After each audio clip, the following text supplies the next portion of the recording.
Hey, it's Meredith Oke, host of the QBC podcast. I wanted to jump in and just speak to you directly for a minute. And really, why I wanted to do that is one, I'm going to do this occasionally going forward. There'll be little bonus episodes just from me with my high level take on things because I am paying attention to a lot of different things and have sometimes some things to say about it. And today that is the case. And what I really want to highlight, first of all, is how important and amazing it is that we're all here together. This topic, applied quantum biology, is like a niche of a niche of a niche. It's really, you know, kind of amazing that we all stumbled into it and that we're all moving it forward. And we are contributing to that in very different ways. My background is coaching, consulting, and media, and my goal has been to create a community and to create programs that make this information accessible and allow people to feel empowered to move forward to use it in their work.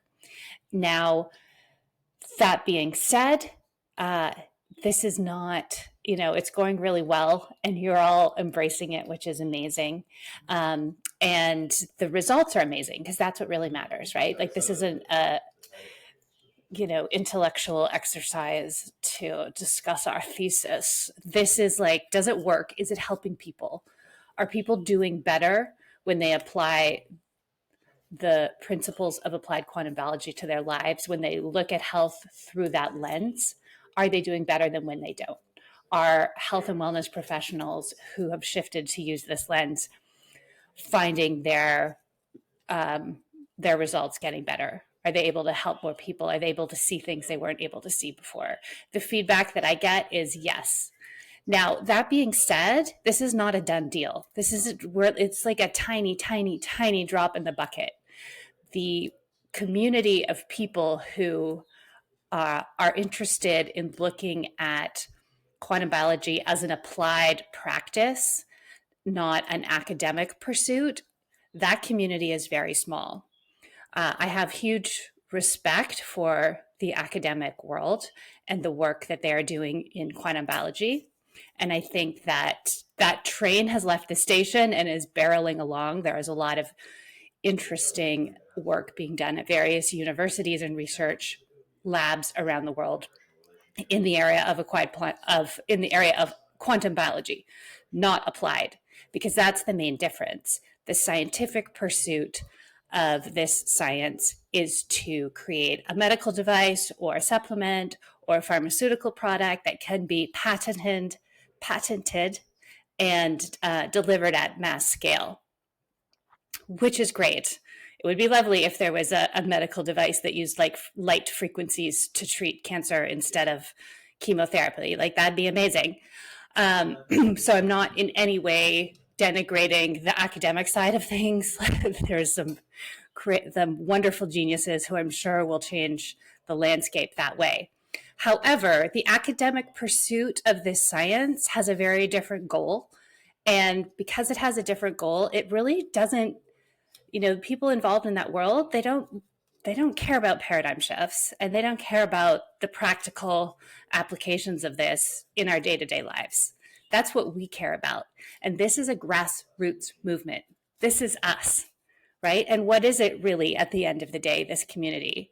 It's like maybe a dozen podcasts, few certification programs, a handful of social media influencers who have some traction in an audience. I don't know. I think that's kind of it. It's not much.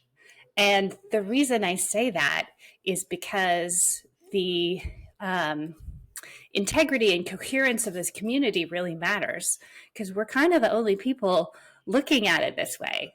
And if we are able to grow to the point where we can shift the paradigm and make it the default position to look at human health through a quantum biologic lens, we're empowering everybody, not just healthcare providers, not just wellness professionals, but everybody to make more meaningful decisions when it comes to their health on a day-to-day basis, right? The mechanisms of action that quantum biology describes can be used to legitimize all kinds of practices that we know work, like energy medicine, sound healing, homeopathy.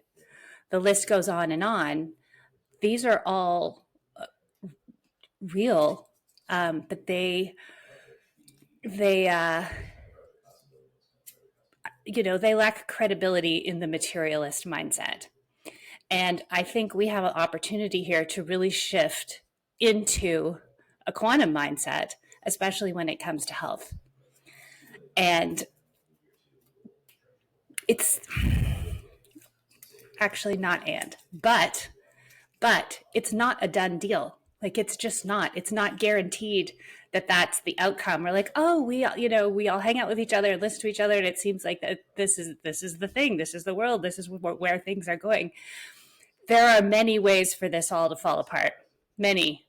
And it can fall apart from within, and it can fall apart from external forces. And our job is to stay focused on our goals and to not get dragged into, excuse my language.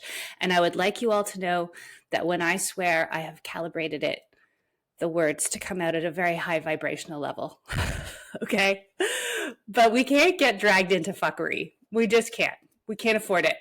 Whether it's on social media, whether it's in politics, whether it's in the WhatsApp group of our neighborhood, wherever there is fuckery happening, we must not get dragged down. Sometimes we have to engage, sometimes we don't. I don't know, but we can't focus on it and we can't live there. We have to stay focused on the goal. And the interesting thing about this goal that we all share, which is a shift into a quantum biologic paradigm, is that it also is predicated on your individual success.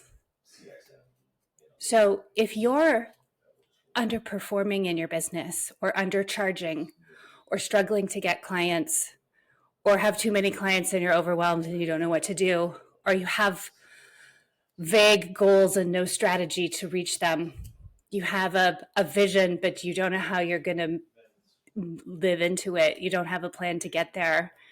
You're isolated. You're doing things all by yourself. This is a problem. We all need to step up. We need to up level our game. And I'm going to be brutally honest. We can't afford to not succeed.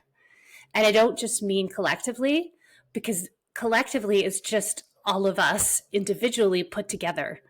So your individual success, whether it's just in, creating a bedtime routine for your children or opening a wellness clinic or whatever it is, your success matters. And whatever is standing in the way of you achieving it needs to be dealt with. The road to success is just a series of confrontations with our own limitations. That's all it is. And all we have to do is move through them. And the good news is most of them are self-imposed. And it just takes having the kind of support and the kind of mentoring that allows us to see that and to take the next step even when we think we can't, or to get clarity on what the next step even is. And I challenge you all to make that a huge priority in your life. And I don't care how old you are, and I don't care what's going on. We need you. We need you to succeed. This is not just a community, right? This is a contribution to a potential tipping point in terms of what timeline we're all going to die in and our grandchildren are going to grow up in. And if this feels like something where you're watching it go by and your job is just to learn a bunch of science, I'm here to tell you, no, it's more than that. Your role is to participate and succeed, and succeeding is fun. It's not a hardship, and it's not selfish. The world needs high integrity, new paradigm people to do well and model it for other people and become sources of credibility and influence and, dare I say it, power. So I wanted to jump on here today to invite you all to do that, to step into that. What I'm really asking you to do is to step into your leadership. There will always be people who know more than you. There will always be people who have more followers or more clients or more revenue or whatever yardstick you are using to measure yourself against others and decide that you're not the leader and that you better defer to them for any number of those reasons. I'm here to tell you that's dumb. Don't do it. You matter. We need you. I think that's kind of what I had to say. I'm going to wrap up here with a quote from the Tony Robbins, who says, "You are the creator of your life, not the manager of your circumstances."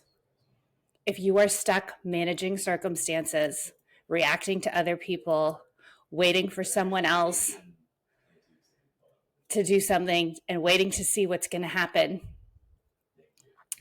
you're managing your circumstances, and you want to step into that creator role, which probably means doing things that feel a little bit uncomfortable and making plans and executing on them, even if you don't feel ready. Because here's another secret. This is a coaching secret I'm going to tell you. The line that we tell ourselves, which I do all the time, well, it's just not the right time. I'm not quite ready. That is usually, not always, but usually a lie, because we don't want to take the risk that needs to be taken.